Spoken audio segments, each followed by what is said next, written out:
Welcome to Streaming with Two Dudes, a podcast about all things streaming. Each episode, we break down some of the best series, songs, movies, and shows. I'm one dude, Parker. I'm dude number two, Jeff. And dudes, this week we're talking about An American Werewolf in London, a 1981 horror comedy film written and directed by John Landis. But first, Jeff, what have you been streaming? I'm still a loser this week. Okay. Not a whole lot going on. All I did right. manage to watch American Werewolf in London, and that's about all I've done. What about you? I actually finished up that one show that I was talking about last week. I actually think I called it The Midnight Society, which I guess is just like a slip up from watching Are You Afraid of the Dark so much as a kid, because that's what they called themselves. But it's actually called The Midnight Club was the show that I was talking about, that I was watching, and it wasn't as great. So I mean, it was definitely one of Mike Flanagan's like lesser shows in my opinion. Maybe I need to rewatch it again because I started toning it out. Probably like in the later episodes, it kind of started to lose my interest. But one thing that I did watch was Chucky. I don't know if anybody else has seen that. They did a like one season of it so far. And it's on Peacock. It's on Peacock. And I binged the first season, and I mean, there's only one season out right now, but it was really entertaining. Super, like I mean, as we know, I'm a super big fan of Chucky and the Child's Play films, so that's probably the best version of Child's Play or Chucky that I've seen in a really long time, and I really had fun with it. Well, now I'm kind of wondering if there's something out there that is called Midnight Society. And how appropriate is it since you probably sent people running to that particular show? Like, I mean, what like I said, maybe Parker watching. Maybe it just took them, like if they Googled it, maybe it just took them to Are You Afraid of the Dark? And they got really confused because the premise is kind of the same. I mean, there's still a bunch of kids telling like scary stories, but it's not anything based around any kind of terminal illnesses like the Midnight Club is. So they probably were really confused. They're like, why these kids don't seem like they're terminally ill at all. If they did get sucked into watching Are You Afraid of the Dark? They probably weren't let down though. I mean, it's still probably I probably would say a better show, honestly. I don't know. Midnight Society sounds like some 80s or 90s late night Cinemax show or something. Not one that I'm familiar with, and I was definitely watching those. All right, Jeff. So this week we watched your pick. You're more familiar with this. I just watched it the first time a few days ago. I watched it the second time, last night when I was taking my notes. I really don't know much about this. The only thing that I'm even familiar with, that anything as far as anybody that was involved with the film, is John Landis, who was the writer and director. I know him from stuff like the Blues Brothers was probably like one of the early ones that really put him on the map, right? And then Animal House, right? Didn't he direct Animal House? Yeah, that one's probably one of the ones that I'm most familiar with. I know he also did Three Amigos, and he did some Michael Jackson videos. But yeah, so tell me kind of more about the backstory that you know about this film, and like maybe even like some of your story behind it. Well, you use the word familiar awfully strong because I mean, I know it's been a while since you've watched it, but I might as well have been watching it for the first time because nothing seemed familiar. But with it being considered a classic, there's all kinds of interesting like tidbits and stuff. And you had mentioned John Landis, and this is one of those films where, like I said, it's considered a classic, but the bigger names are not from the actors. It's from John Landis and I believe Rick Baker was his name, which was, he did the special effects. And so those are really the big names coming out of this film. And it's funny that you mentioned Blues Brothers because movie executives had actually hoped John Landis would cast Dan Aykroyd for the role of David and John Belushi as Jack. Huh. That was actually their hope, but he refused. He wanted new faces, so he went with I think David Naughton and Griffin Dunn, and really his only exposure to David Naughton, who played David in the movie, was his Dr. Pepper commercials. That's interesting. Super interesting. But so I mean, and this movie was kind of like about 10 years in the making, mm-hmm. and he really had some some challenges just getting financial backing because they believe that his script was too frightening to be a comedy, but too funny to be a horror film. So they were really conflicted on, how this was going to work out and if it was worth backing financially. Interesting. How did he wind up getting, do you know how he wound up getting the financing for it? Like what pushed somebody over it, or? Well, I mean, I think, with the success of Blues Brothers, Animal House, that definitely kind of pushed it in the right direction. So, So this was kind of like a passion project for him. yeah, and he knew Rick Baker was going to be involved the whole time. So that was kind of like part of the deal. But Rick Baker was really kind of growing impatient. So, I mean, he had been waiting, basically about over 8 years. So he finally got to the point to where he decided he was going to go help work on the film The Howling, Okay. another popular werewolf movie that came out maybe the year after. But when Landis called him saying, dude, I've got the funding, let's go, let's do this. And he was like, dude, I'm already doing a werewolf picture. Landis was obviously upset. Mhm. Baker changed his mind, decided he left The Howling in the hands of a guy that was considered his protege, I think Rob Botton. So Baker ended up just kind of consulting on that other film and joined Landis on American Werewolf. And actually, another thing that Baker did, he turned down an opportunity to work with Steven Spielberg because of obligations to this film. Huh. Take a guess at what film that would have been at that time? The Goonies? E.T. E.T. Yep, Baker had to turn down an opportunity to work on that one so he could help Landis with this one. Another interesting thing that will Interesting. really, I think you'll find interesting because of the comment you made, I think last week, Landis actually ran into some issues getting work permits for all the American staff, mainly the two actors. He was good with him and Baker. He got that cleared right away, but the British Trade Union really wanted him to hire two British actors for the lead roles. But Landis wanted Americans to play the American roles naturally. Right. So he considered naming the film An American Werewolf in Paris to avoid Huh. all the red tape. And once that was thrown out there, they relented. They gave him the work permits he needed. And of course, as you had mentioned, I think you said you'd actually watched the sequel, An American Werewolf in Paris, which actually Landis was not involved with, to my understanding. But it's funny, that's how he was looking as a backup for the title. And that's what the sequel ended up being. Interesting. Interesting. Just two more things I'll point out. Do you have any idea what the connection might be to Michael Jackson? Thriller. So Michael Thriller for Jackson sure. was a huge fan of the film. So Landis and Rick Baker helped do Thriller, the video. What is probably considered, and you'd probably agree, arguably one of the greatest music videos of all time. Right. I used to watch it every Halloween on MTV for Yeah. probably 6 or 7 years for sure, straight in a row that I can remember at least. Yeah. Directed by John Landis, and Rick Baker did a lot of the makeup effects and special effects for that video. So I thought that was pretty cool.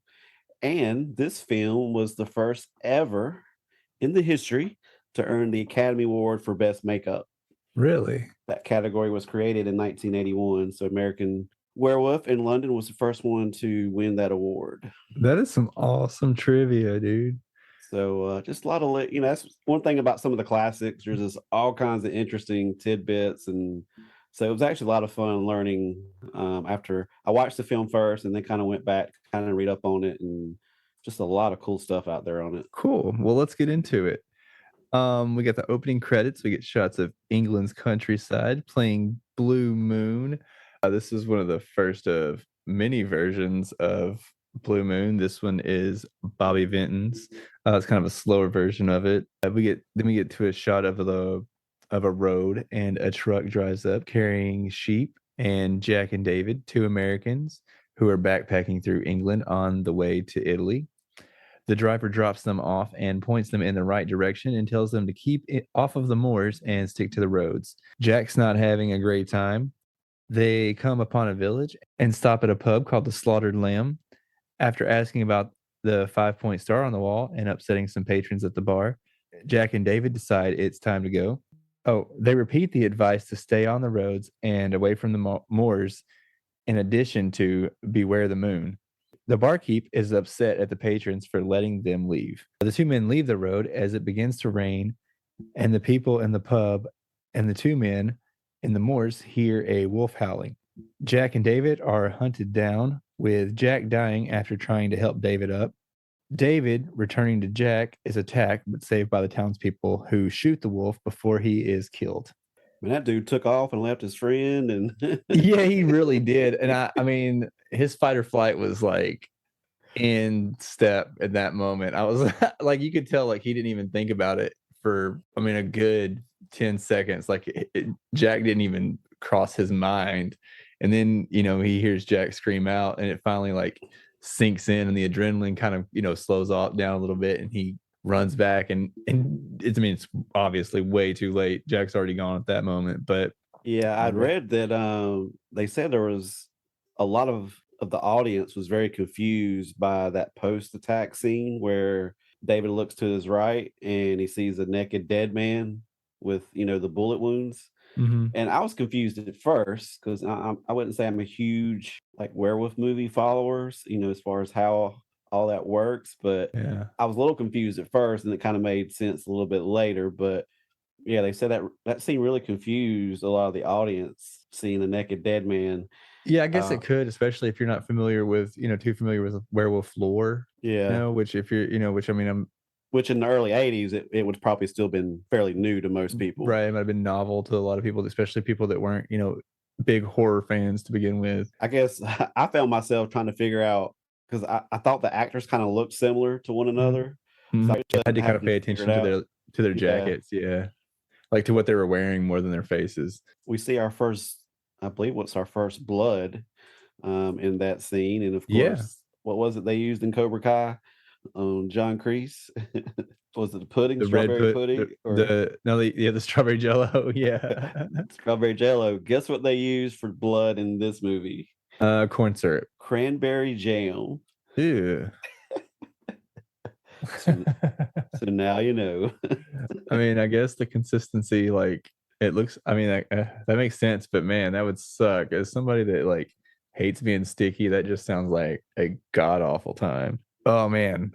Whew. All right. David wakes up 3 weeks later in a London hospital. David tells the hospital staff and Scotland Yard that he was attacked by a wolf, even though the police report and witnesses say that he was attacked by a lunatic. Okay, so I know this is a horror comedy, but I didn't really laugh too much throughout, the whole movie. But the sergeant that is with Scotland Yard is introduced in this scene, and that bedpan, or not the bedpan, but the pans that the doctors use. Oh yeah. That scene where he knocks them over, that made me laugh the hardest in this entire movie. Like I laughed out loud the entire scene. Like he was freaking hilarious. The sergeant the sergeant made me laugh every time he was on screen, dude. The dude was comedic gold in this film. Like I don't know, I've never seen him in before. I didn't really like research him or anything, but man, that scene right there, like it I laughed both times I watched it. Like I couldn't wait for it the second time. I cracked up. Yeah, I mean, it's a trend that started, gosh, no telling how many years and years ago, where you've always got that one character that's just a complete buffoon, just a complete utter idiot, Mm-hmm. but it's so entertaining. It kind of took me back to I don't know, did you ever watch the show Cheers? A little bit, yeah. It was a little before my time, but I caught some reruns. But like Woody Harrelson's character in Cheers, he was just that perfect mold of just the complete idiot dummy. so it was cool seeing a movie this old, how they always use that character as well. Yeah, he was great, man. Every time I saw him, I loved him. So David's having weird dreams where he's running around naked in the woods hunting deer. He's not craving human food, but Nurse Price, Alex, forces him to eat in order to take his medicine, and the two become a little friendly. She becomes a part of his dreams. She's assigned to keep him company, and the two get a little closer. And he has a brutal dream within a dream in which his family is hunted down in front of him by a group of people dressed like werewolves. And then he wakes up from that dream only to have another person break through the window and kill Alex in front of him. And then he finally wakes up from that to see his dead friend Jack, and he is actually awake. Jack tells him that he's a werewolf, and the only way he can pass on is if David ends the bloodline and kills himself. David tries to tell Alex everything, and they agree that all of it was likely a dream. Alex offers David to stay at her place after he gets discharged, and the two get even closer. I don't know. I mean, like, I've seen a lot of 80s movies. I've seen my fair share of love scenes, but this one by far was the weirdest song I've ever seen over a love montage in my entire life. The whole time I'm just like, what? This song does not match the vibe that is going on screen at all. And I don't even remember what was playing.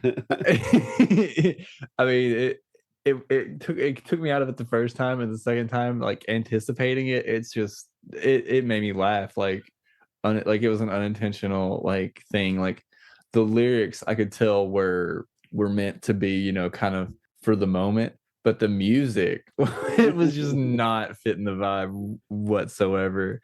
But But I just blamed it on cocaine because of the time. yeah, I actually read that for that shower scene, Mhm. they actually had to build the shower because there were not a lot of showers in London, Huh, that makes which sense. I found, I don't know, I guess I'm not extremely familiar with the culture over there, but I was like, I just assumed showers are pretty common everywhere. And maybe they are now. I don't know. Yeah. Maybe they Which, just weren't as much. I mean, they were kind of not that common even in the early 90s as a kid. I remember, like, they were kind of like a novel thing to even have, especially like a standalone shower. That was for, you know, the upper middle class to have just like a shower to itself. And Uh, and maybe that's what they were referring to more. I was just thinking like a shower in general. yeah. But I guess like a bathtub shower, which is what most people have, maybe Mhm. wouldn't have fit the scene right. Right. It I would be mean, kind of hard to, because with that awesome music, you got to be sure the shower's right. right. And but it's hard to get sexy in one of those showers for sure.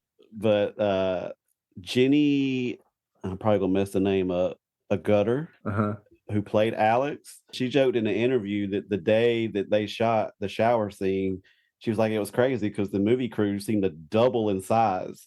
I bet. She said all of a sudden men she had never seen before were kind of standing around pretending to be busy or doing things regarding the movie. And she was like, yeah, the crowd got a lot bigger that day. I'm sure it did in more ways than one.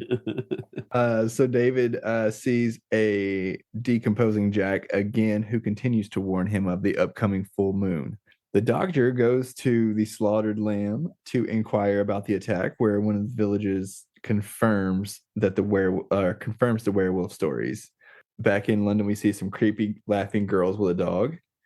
That was totally weird, man. They like any so love kids.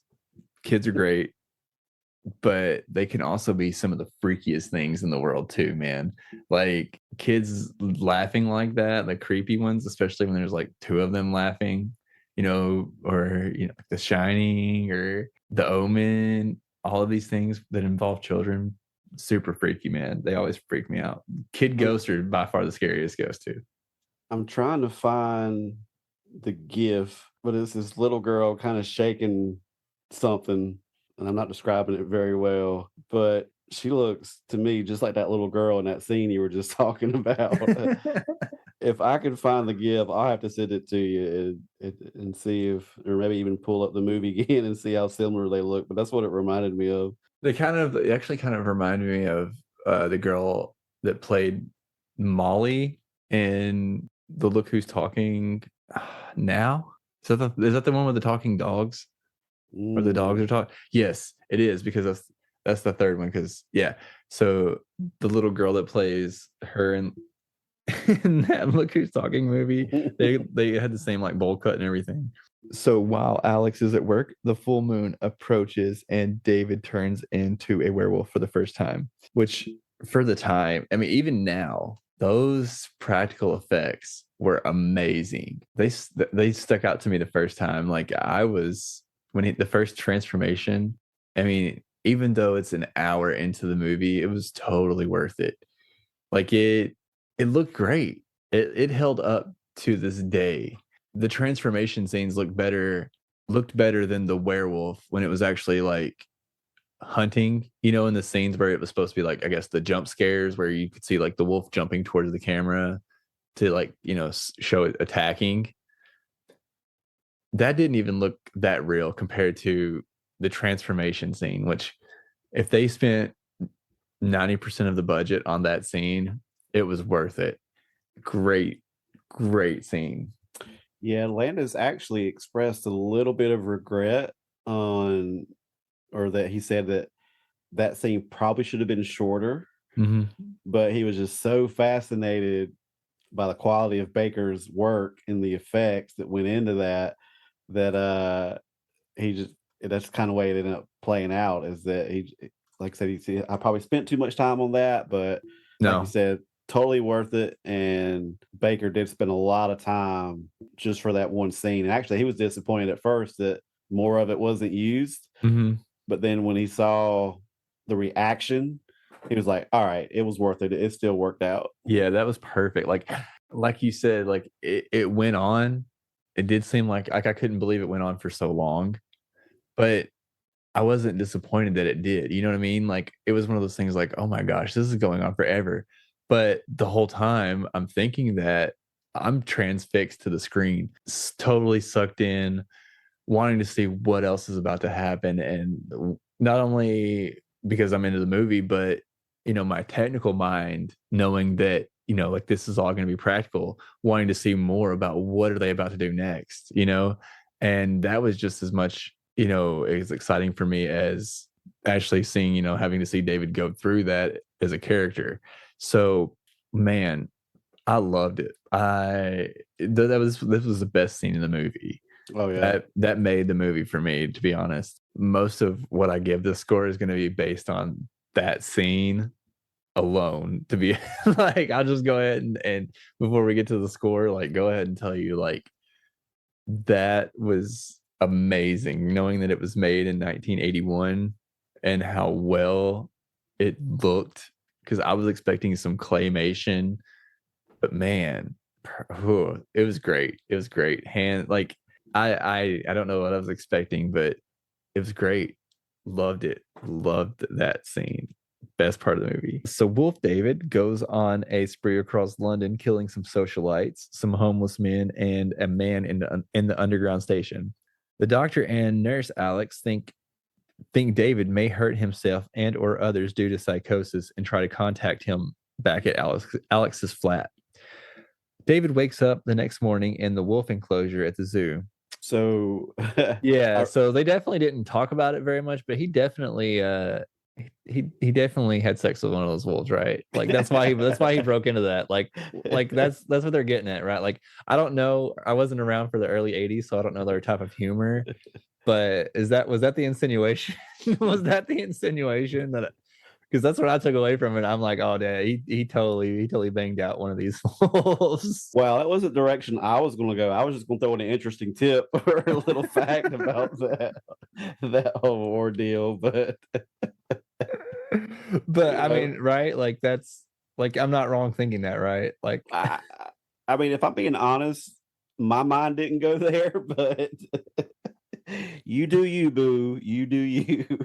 I mean, I don't know why else he would be breaking into the wolf enclosure. Because he is a wolf. But he's not. He's not technically a wolf. That would be like because I mean, he didn't break into any of the other animal enclosures and kill any of the other animals. It's like, I don't know, man. Whatever. I know I'm not the only one out there. I can't be the only one. I can't be the only one that thought that, for sure.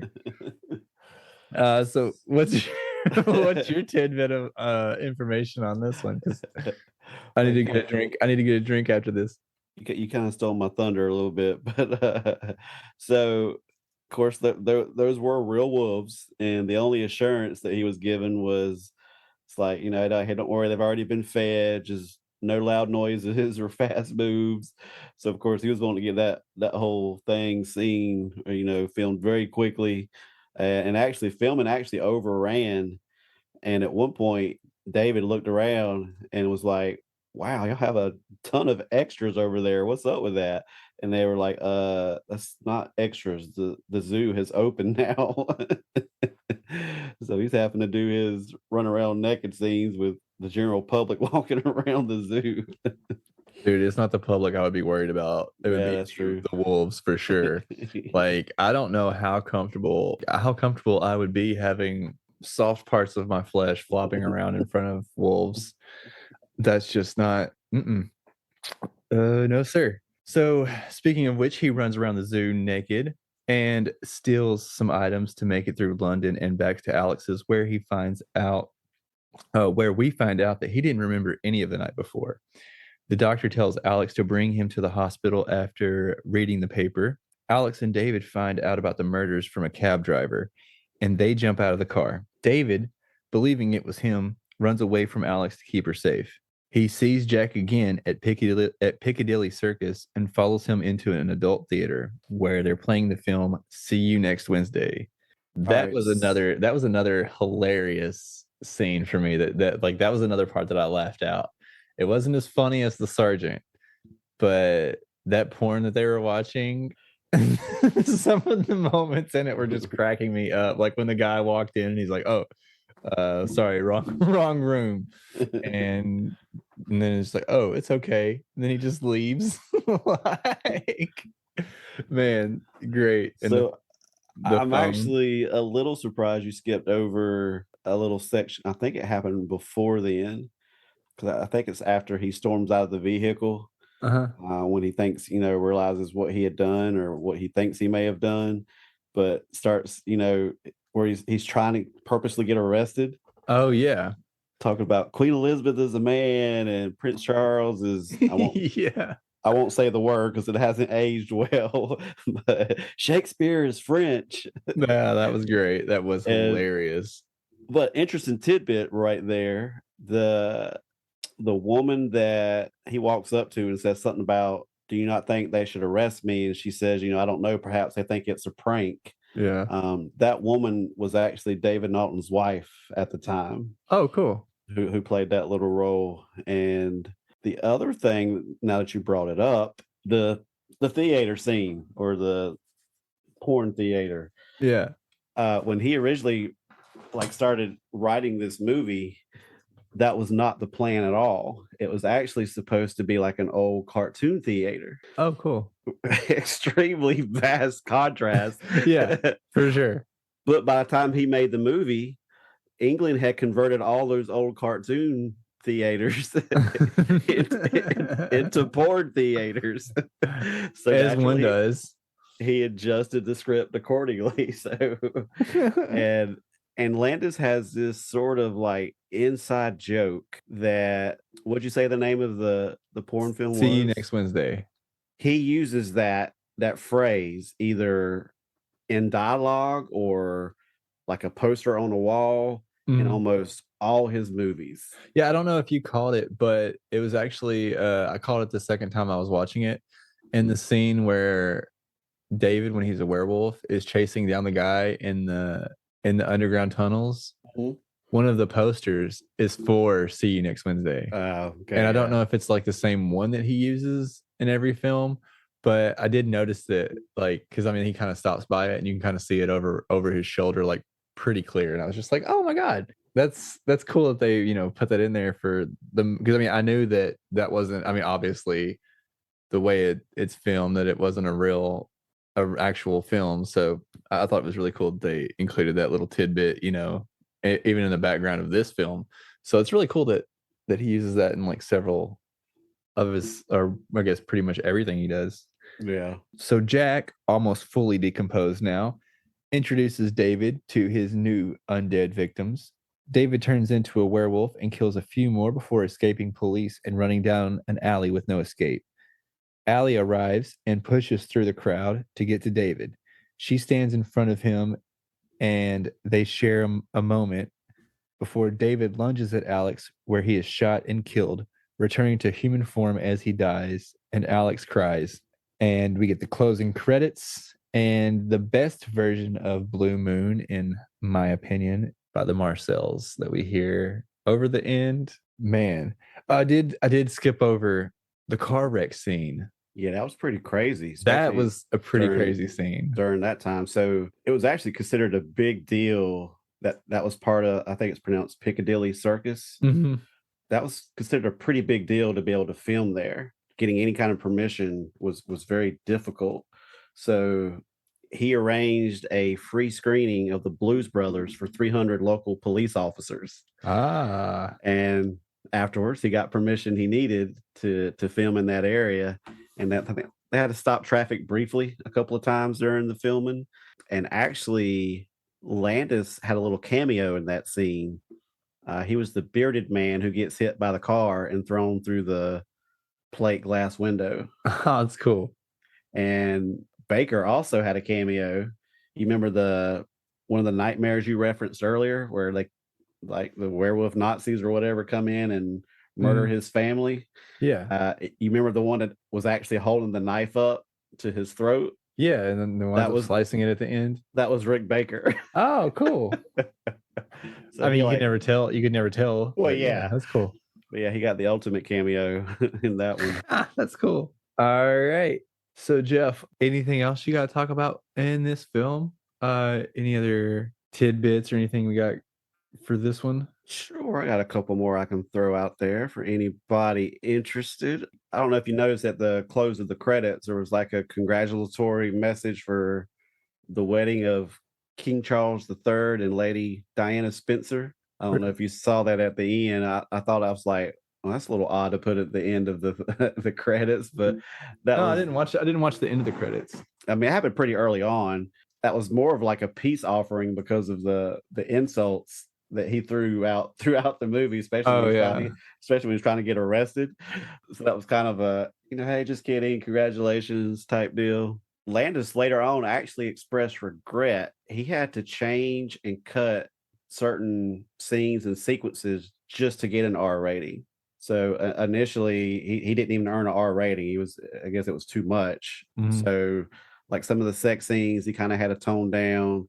And when the werewolf attacked, it doesn't really show it per se. The three homeless guys, Mhm. that was originally a much more graphic scene, so he more or less kind of cut that out. And then one, and then one that I wish wouldn't have been cut out, the undead Jack, I think eats a piece of toast off Uh-huh. of David's plate, like in the room. Well, in another scene, that piece falls out of his throat. And then he had to edit that out. So he was a little disappointed in some of the changes he had to make just to get that R rating. That's interesting because they reused that gag later on in, I don't know if you've ever seen Idle Hands. I have I think not. it was like made in the late 90s. Well, yeah, Okay. two guys come back as zombies in that film, and one of them, like he has a hole in it. Well, actually he had his head completely chopped off, and so he had just stuck it on, and it was just kind of sitting on there, and he eats a burrito in one of the scenes, and it just kind of squeezes out of the little hole, and it's like everybody gets grossed out, and they're like, "Oh, bro, come on." And Nice. causes him, he winds up duct taping his head on so it covers up the hole at that point. It's great. Nice. So Landis and Baker actually disagreed heavily on the design of the werewolf. Baker was all in on a two-legged werewolf, Mhm. or bipedal, what they would call it back then, whereas Landis wanted the four-legged like hound from hell. Yeah. So obviously Landis kind of got his way, but the werewolves used in the Howling were the two-legged features. I don't know if that was influenced by Baker since he had a little bit of involvement, or exactly what. As far as the undead Jack, he would generally spend 5 hours in makeup to get all that done up for those scenes. And those weren't very long scenes. So I No. imagine that's a lot of work just for a little bit of screen time he got. But he did really great. Oh Like, yeah. And I believe that was his first ever feature film. I mean, that's the So I only thing I mean, think I've ever noticed him in. Anyways, I mean, if you told me he was in other things that I've seen, I wouldn't be surprised. But like I said, I have done. I let you be the research man. Yeah. So you'd mentioned, the Blue Moon. Mhm. Uh, he really wanted the song Moon Shadow by Cat Stevens. But Cat Stevens did not give permission because he legitimately believed in werewolves. So he didn't want his song used. That's Uh, awesome. Bob Dylan, he wanted Bob Dylan's version of Blue Moon, but Bob Dylan had went through a recent conversion to Christianity and didn't want it used in the R-rated film. He also wanted Elvis Presley's version of Blue Moon, but there was a lot of lawsuits involving Presley's estate at the time, Yeah. so he could not get permission to do that either. So there was a number of songs he wanted, but it wasn't able to use. And actually, you know how movies work, they kind of just work in trends where it's like in a 5-year stretch, you see all these like in world time or asteroid movies. And so Yeah. this one kind of hit the cycle of werewolf movies. You had Wolfen, you had The Howling 1, 2, and 3, Teen Wolf 2, Full Moon High. So there was just a like the early mid 80s, man. It was just werewolf movie after another. Yeah. And lastly, not really an interesting tidbit, but by far my favorite quote in the whole movie. I'll probably be the only one that says this is my favorite quote in this movie, but I just thought it was absolutely hilarious. When Alex tells David, I find you very attractive and a little sad. Yes. Yes. I'm like, oh my gosh. That is Actually, I think she says it. I think she says it, the reverse. I think she says it. I think she says, "I find you a little bit sad, but also attractive." just like I Oh was like, man. "Oh, that is awesome." So yeah, a lot of very interesting little tidbits on this classic, and I'm sure there's a ton more out there, but those are just kind of some of the ones I wanted to hit on. Well, awesome, awesome. Who is your dude of the week? I'm gonna let you go first this time. All right. I want to hear yours. So we kind of talked on him a little bit, but my dude of the week's gonna be the sergeant. I actually enjoyed him quite a bit, and even though he was, we kind of called him a buffoon, he actually wasn't dumb. He he seemed dumb because he was one of the ones that actually kind of believed David, and he kind of, if you pay attention, the second time I watched it, he was the only one that was ever always kind of like, well, maybe he's right, you know? They kind of played it up for laughs, but I mean, at the same time, if they would have listened to the sergeant and actually, let him go with it, go with his instincts, he would have been right, and they could have saved some people's lives. So, my dude of the week is the sergeant for not only being hilarious for every moment, but for only being the only person, including Alex, who loved David, to be the only person that actually believed David the entire time. So Nice, I'm going with the sergeant. What about you? solid choice.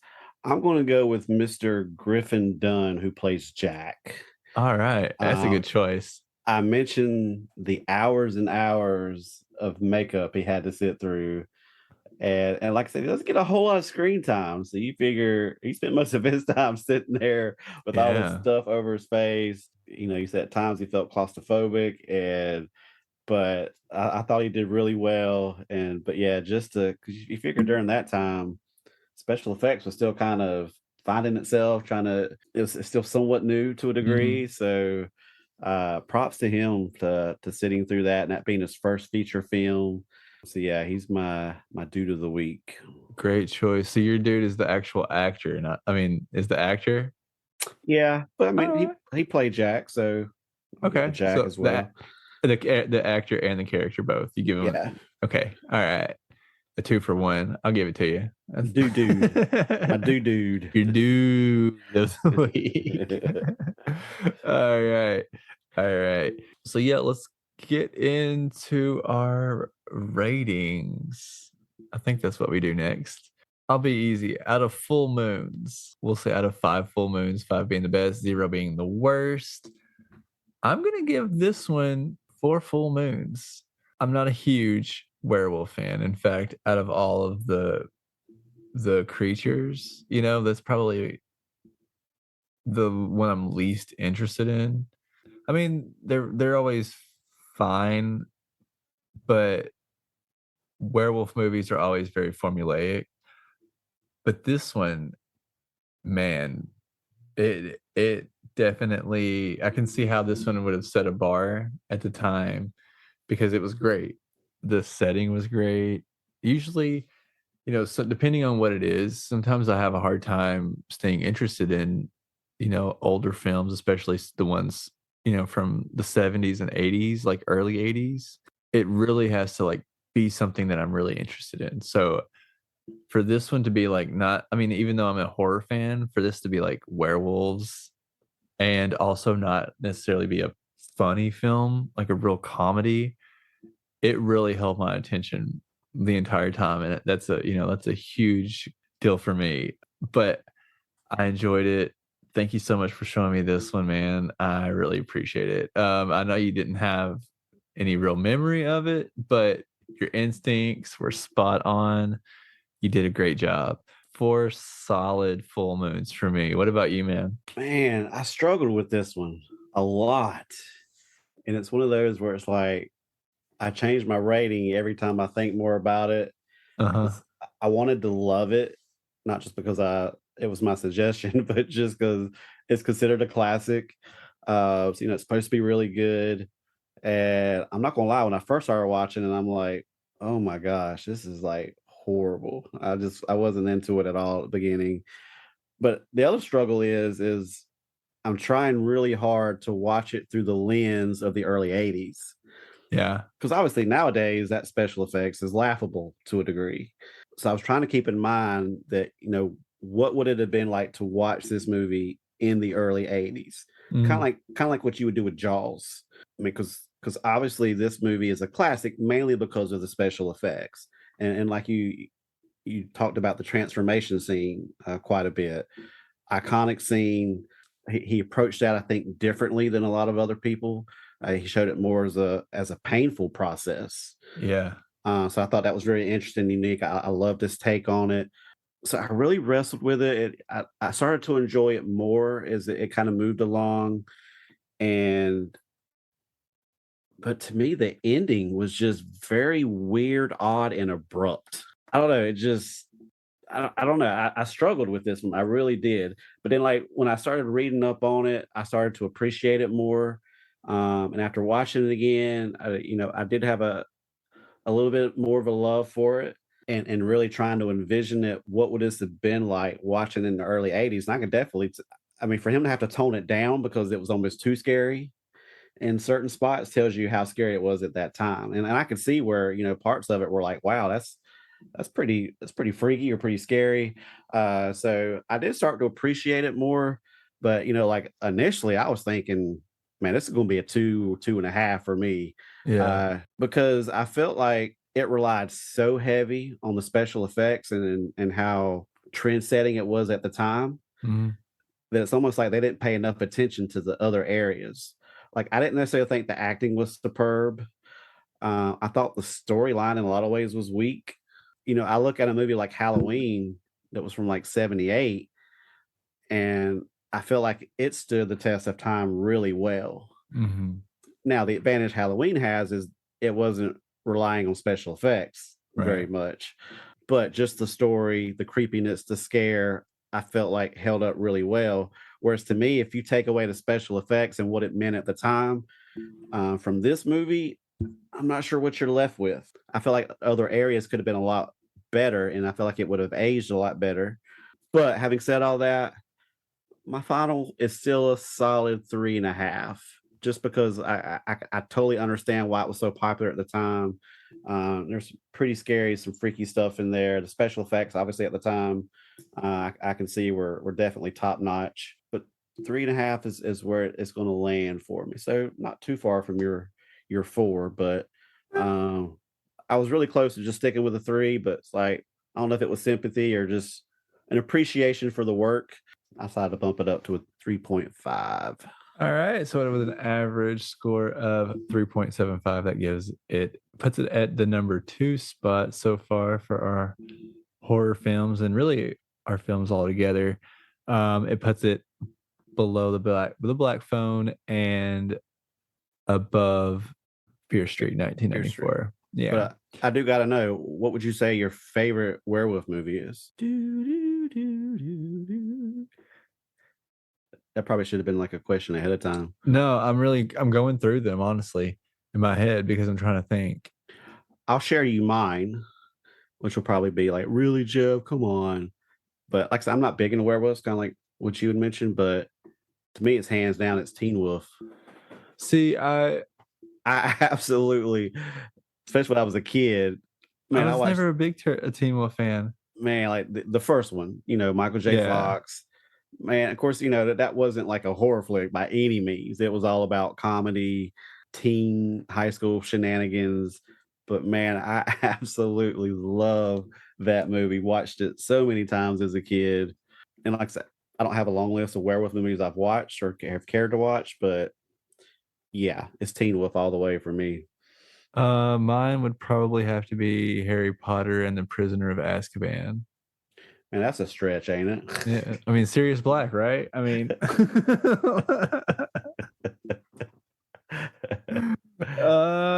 I mean, honestly, I mean, outside of that, I mean, there's a werewolf in Big Fish. Does that count? Sure, It's we'll not go with really that. it's not really a werewolf. Or the Monster Squad. The werewolf's got nards, you know.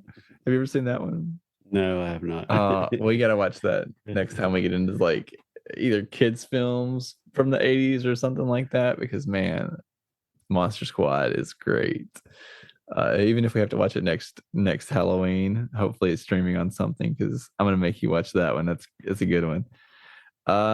So let me ask you this, and this might be the reason why there towards the end I bumped it up a little bit in my book, because it made me wonder, did this movie help pave the way for, let's say, films like Scream? As far as, I mentioned earlier that he struggled getting the financial backup because they're like, dude, you're mixing way too much comedy and horror in the same flick. It's too funny to be a horror flick. It's too scary to be a comedy. yeah, I'm not sure if they were the first one to do it, but probably the first extremely well known, maybe to mix it to that level. And then, of course, since then we've seen it done numerous times. Of course, Scream's one of my favorite, so it kind of made me wonder. Of course, I haven't watched interviews from the creators of Scream, but I wonder if they felt like that kind of helped pave the way for them to be able to do those type of movies. I think so, but I think there's always been some kind of comedy element to horror. Even though it's not, I think, there's always, because you always kind of want to have that break to kind of give people, either let their guard down for a second or just to kind of, break the tension. And they honestly, they complement each other so well, because, after you're feeling so tense, you want to release, and comedy is a good way to do that. So even like crappy jokes can sometimes, land a little bit harder. I don't know if, because I mean, like I said, as far as mainstream, like where horror was at this time, it probably was on a rise. So I would say that, it definitely helped. Because I mean, we see comedy, I would say more directly just influence Wes Craven in general, because he starts doing that with the Nightmare on Elm Street films. I mean, they kind of get too silly in certain spots, which I don't think he had any control over. But we definitely see, some stuff get more silly into the 80s and in the 90s, and where it just becomes a little bit more natural when we get to Scream, like the comedy in it. So I mean, yeah, in a way, I guess, to answer your question, without writing a whole entire thesis on it. Yeah. In some way, yes, it does influence some like level of Scream. Yes. Beavis, it was a yes or no question. Yes. Short answer, yes. So, what were your feelings about the ending? I actually enjoyed it. I would have to really watch it a few more times to really understand what, like, kind of get into the conversations that him and Jack were having, to see if maybe, a reason as to why this character maybe deserves the fate, and maybe he, didn't, maybe he just doesn't it's just, a thing that happened to him, just shit happens sometimes to good people. But I mean, he was destined to die, or else, he was being selfish, staying alive. And even if he didn't kill more people, he was, creating the people that he did kill. He was creating hell on earth for them because they're literally stuck in a purgatory, that he's created for them. So, he had to die. And I think there's a lot more to the ending. It would definitely serve rewatches, and you'll understand a little bit more maybe, because I don't really have a good explanation, but I didn't hate it. He had to die. I knew he had to die. I There really mean, wasn't anything else to happen after, that could happen after he died. So I was totally fine with the ending the way it did. yeah, I'm not even like I don't have issues with what happened in the ending. I mean, I figured ultimately him dying was the way it was going to end up, but I don't know. It's almost like, we talked about how other shows or movies where it's almost like they just ran out of time and they had to cut it short. Mhm. It just felt rushed.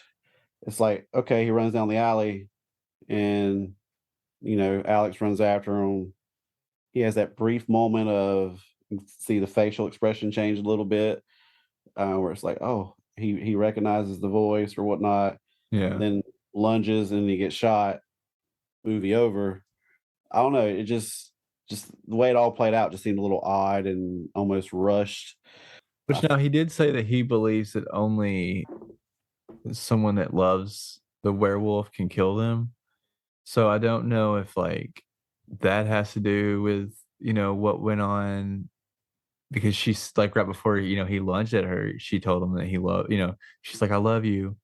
And then he lunges after a few seconds. And so I'm wondering if that had anything to do with it. Like he knew, like maybe he knew that the police would shoot him if he lunged at her, and that's why he did it. I would definitely have to like do a little bit more investigating, and maybe a few rewatches just to kind of form my own real conclusion on what actually happened, and why it seemed like it was rushed. But I don't feel like it ended so abruptly that way. I think it just kind of seemed that way because, like I said, we didn't see him even turn into a werewolf for the first time until an hour in. And this is only an hour and a half, so we only see the werewolf for 30 minutes. And even then, even in that the first 30 minutes, or the 30 minutes of him being a werewolf, he's still a human for a good, 10, maybe even 15 minutes of that. yeah. So, maybe that's one thing that you're just like, maybe you wanted to see more werewolf. Like what for me, I don't know what else I could have added to the ending to make it not seem rushed, but without just adding more time for nothing. You know what I mean? For no reason. Because I mean, there was really nothing else for him to do other than to kill more people, I guess. Because there really wasn't anything else to resolve. It just could have, maybe more action. But I mean, they already had to, clean out some of that just to even get the R rating. So maybe that's what it is. Who knows? Who knows? Who knows? All right. Do you have any other thoughts about this film? No, I think about covers it all. Like I said, I know it sounded like I was a little negative there towards the end, but I still enjoyed it. I appreciated watching a classic like that. I think this is the only one we did out of the series we're going through this month that was kind of an older classic. So I still have a deep appreciation for it, for what it meant, and for especially for during that time period. So, You're allowed to not like films every once in a while. It's okay. but I mean, 3.5 is still a solid score. Yeah, Uh, it's still well above average. I ain't mad at you. but I would still watch Black Phone again in a heartbeat before I would watch this one again. Fair enough. Fair enough. So we watched Jell's film this week. Next week is going to be my pick. We're going to watch Scary Stories to Tell in the Dark. It is on Netflix. As of this recording, I don't think there's any plans of removing it. I haven't seen anything. I actually have seen this recently, but I have really strong ties to the books that this film is based on. I'm sure, maybe people around my age, maybe even younger, also have the same experience. But these horror books, they were like a bunch of short horror stories. They were called stories to tell in the dark, more stories to tell in the dark, scary stories. Like, yeah, just and the illustrations that went along with them were so creepy. And as a child, loved it. There was 3 in the series. I read all 3 of them from the library so many times, and big part of my childhood. And I recently watched the film a couple of, I would say within the past year, I've watched it, and it did not let me down. So I'm excited to share this one with Jeff and with you guys. So I could have swore you said it was supposed to be scary Care Bears. oh, Scary Careers. No. That was a secret recommendation. Oh my! Oh yeah, I was supposed to be under the table. So this one's scary stories to tell in the dark. Yes, Scary Awesome. Stories to Tell in the Dark. We will be watching that one this week and reporting back to y'all on it next week. Thank you so much for listening. Please remember to rate, review, and subscribe. 5 stars and a review really do help these dudes out on the charts. If you have a thought or idea about what we're watching, please email us at streamingwith2dudes@gmail.com or join the Streaming with 2 Dudes Facebook group. Links to our Patreon and our socials are in the show notes. Thanks again, and remember to have your werewolf spayed or neutered.